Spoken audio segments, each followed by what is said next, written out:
প্রিয় দর্শক, আসসালামু আলাইকুম। বর্তমান বাংলাদেশের কোঠা আন্দোলনকে ঘিরে পুরো বিশ্বে কিন্তু এটা নিয়ে সমালোচনার ঝড় বইছে। ঠিক তেমনি জাতিসংঘ, স্টেট ডিপার্টমেন্ট প্রত্যেকটা জায়গায় এটা নিয়ে প্রশ্ন ওঠানো হইতেছে এবং স্টুডেন্টদের উপর যেই অমানবিক নির্যাতন চালানো হয়েছে সেটাকে নিয়ে জাতিসংঘ এবার বিবৃতি প্রকাশ করলেন। অতিরিক্ত শক্তি প্রয়োগের মানবাধিকার লঙ্ঘন তথ্য প্রমাণ পেয়েছে জাতিসংঘ। প্রয়োজনে ম্যান্ডেট অনুযায়ী পদক্ষেপ নিতে প্রস্তুত জাতিসংঘ। রিপোর্টটি প্রকাশ করেছেন মানবজমিন। বাংলাদেশের কোটা সংস্কার আন্দোলনকে অদ্ভুত পরিস্থিতিতে নিবিড় নজর রাখছে জাতিসংঘ। মহাসচিব অ্যান্তোনিও গুতেরেসকে আন্দোলনরত শিক্ষার্থীদের বিরুদ্ধে নিরাপত্তা রক্ষাকারীদের অতিরিক্ত শক্তি প্রয়োগ এবং মানবাধিকার লঙ্ঘনের বিশ্বাসযোগ্য তথ্য প্রমাণ পেয়েছে। এই প্রেক্ষিতে তিনি গভীর উদ্বেগ প্রকাশ করেছেন। এছাড়াও যে কোনো পরিস্থিতির প্রয়োজন হলে জাতিসংঘের মহাসচিব তার ম্যান্ডেট অনুসারে পদক্ষেপ নিতে প্রস্তুত।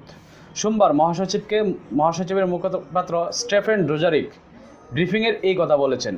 প্রথমে তিনি বাংলাদেশের ইস্যুতে একটি বিবৃতি পাঠ করেন, এরপর প্রশ্ন পর্ব শুরু করেন। শুরুতেই বিবৃতিতে তিনি সব রকম সহিংসতা দ্রুত, স্বচ্ছ এবং পক্ষপাতহীন তদন্তের দাবি পূর্ণ ব্যক্ত করেন এবং এর জন্য যারা দায়ী তাদের জবাবদিহি নিশ্চিত করার আহ্বান জানান। ডুজারিক বলেন, বাংলাদেশের ইস্যুতে আমার কাছে আপডেট আছে। আমি আপনাদের বলতে পারি যে বাংলাদেশের পরিস্থিতি নিয়ে জাতিসংঘের মহাসচিব গভীরভাবে উদ্বিগ্ন। তিনি নতুন করে ছাত্র আন্দোলনের গুরুত্ব শুরু হওয়ার বিষয়ে অবহিত এবং তিনি শান্ত ও সহিংসতা থেকে বিরত থাকার আহ্বান পূর্ণ ব্যক্ত করেন। বর্তমান ছাত্র আন্দোলনের সঙ্গে জড়িত থাকা অভিযোগ হাজারো তরুণ এবং রাজনৈতিক বিরোধী দলের গণগ্রেপ্তারের বিষয়ে উদ্বেগ প্রকাশ করেছেন জাতিসংঘের মহাসচিব। মত প্রকাশের স্বাধীনতা এবং শান্তিপূর্ণ সমাবেশ অধিকার চর্চার ক্ষেত্রে যথাযথ প্রক্রিয়া গুরুত্বের উপর জোর দিয়েছেন তিনি। এই সময় ডুজারিক বলেন, নিরাপত্তারক্ষীদের অতিরিক্ত শক্তি প্রয়োগ এবং মানবাধিকার লঙ্ঘন বিশ্বাসযোগ্য তথ্য প্রমাণ পাওয়ার পর উদ্বেগ প্রকাশ করেছেন জাতিসংঘের মহাসচিব অ্যান্তোনিও গুতেরেস। এই বিষয়ে রাজধানী ঢাকা এবং নিউ ইয়র্কের সংশ্লিষ্ট কর্তৃপক্ষের কাছে জাতিসংঘের উদ্বেগের বিষয়টি জানিয়ে দেওয়া হয়েছে। তিনি বলেন, জাতিসংঘের শান্তিরক্ষা মিশনে সেনা পাঠানো শীর্ষস্থানীয় একটি দেশ হিসেবে বাংলাদেশের প্রতি আমার মানবাধিকারের প্রতি সম্মান ও সুসমন্বয় রাখার আহ্বান জানাই। বাংলাদেশের ভিতরে জাতিসংঘের চিহ্ন সম্মিলিত কোনো যানবাহন আর ব্যবহার করা হচ্ছে না বলে বাংলাদেশের সরকার বিবৃতি আমরা পেয়েছি। আমরা এটা স্মরণ করিয়ে দিতে চাই যে আবারও বলতে চাই যে জাতিসংঘের সেনা ও পুলিশ দিয়ে অবদান রাখা দেশগুলো শুধু তখনই জাতিসংঘের চিহ্নিত এবং জাতিসংঘের চিহ্নিত সম্পলিত সরঞ্জাম ব্যবহার করতে পারবে যখন জাতিসংঘের শান্তিরক্ষা মিশনের অধীনে তাদের জাতিসংঘ শান্তিরক্ষা হিসেবে কোনো ম্যান্ডেট কাজ দেওয়া হয় তখন। ডুজারিক বিবৃতির পর ডুজারিকের বিবৃতির পর শুরু হয় প্রশ্নপত্র।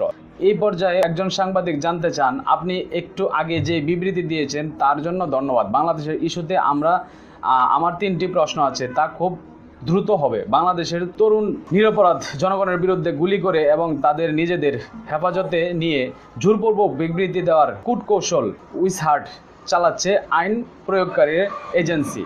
এতে তাদের ভূমিকা বিষয়ে জাতিসংঘের মহাসচিব পর্যবেক্ষণ কি? জবাবে স্টিফেন ডুজারিক বলেন, মুশফিক ফজল আনসারি, আমি পুনরাবৃত্তি করছি। জাতিসংঘের মহাসচিব বলেছেন, বাংলাদেশের নিরাপত্তা রক্ষাকারী অতিরিক্ত শক্তি প্রয়োগ করেছে, মানবাধিকার লঙ্ঘন করেছে, বিশ্বাসযোগ্য রিপোর্ট আছে। এর রিপোর্ট উদ্বেগে জানিয়েছেন মহাসচিব। এসব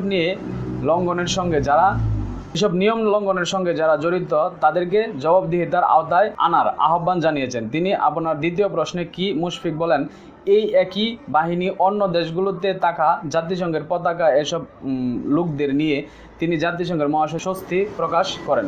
এতে তাদের ভূমিকার বিষয়ে জাতিসংঘের মহাসচিব পর্যবেক্ষণ কি? জবাবে স্টিফেন ডুজারিক বলেন, মুশফিক ফজল আনসারি, আমি পুনরাবৃত্তি করছি। জাতিসংঘের মহাসচিব বলেছেন, বাংলাদেশের নিরাপত্তা রক্ষাকারীরা অতিরিক্ত শক্তি প্রয়োগ করেছে, মানবাধিকার লঙ্ঘন বিশ্বাসযোগ্য রিপোর্ট আছে। সব রিপোর্ট উদ্বেগ জানিয়েছে মহাসচিব। এসব নিয়ম লঙ্ঘনের সঙ্গে যারা জড়িত তাদের জবাবদিহিতার আওতায় আনার আহ্বান জানিয়েছে। তার মানে আপনারা আসলে বুঝতে পারতেছেন যে আমাদের দেশের যে বর্তমান পরিস্থিতি এবং আমাদের দেশটাকে নিয়ে কি পরিমাণ চলতেছে, যে আমাদের যে ছাত্র সমাজের একটা ন্যায্য আন্দোলনকে ঘিরে আজকে আমরা আসলে কোথায় যাচ্ছি, কোথায় গিয়ে দাঁড়াচ্ছি।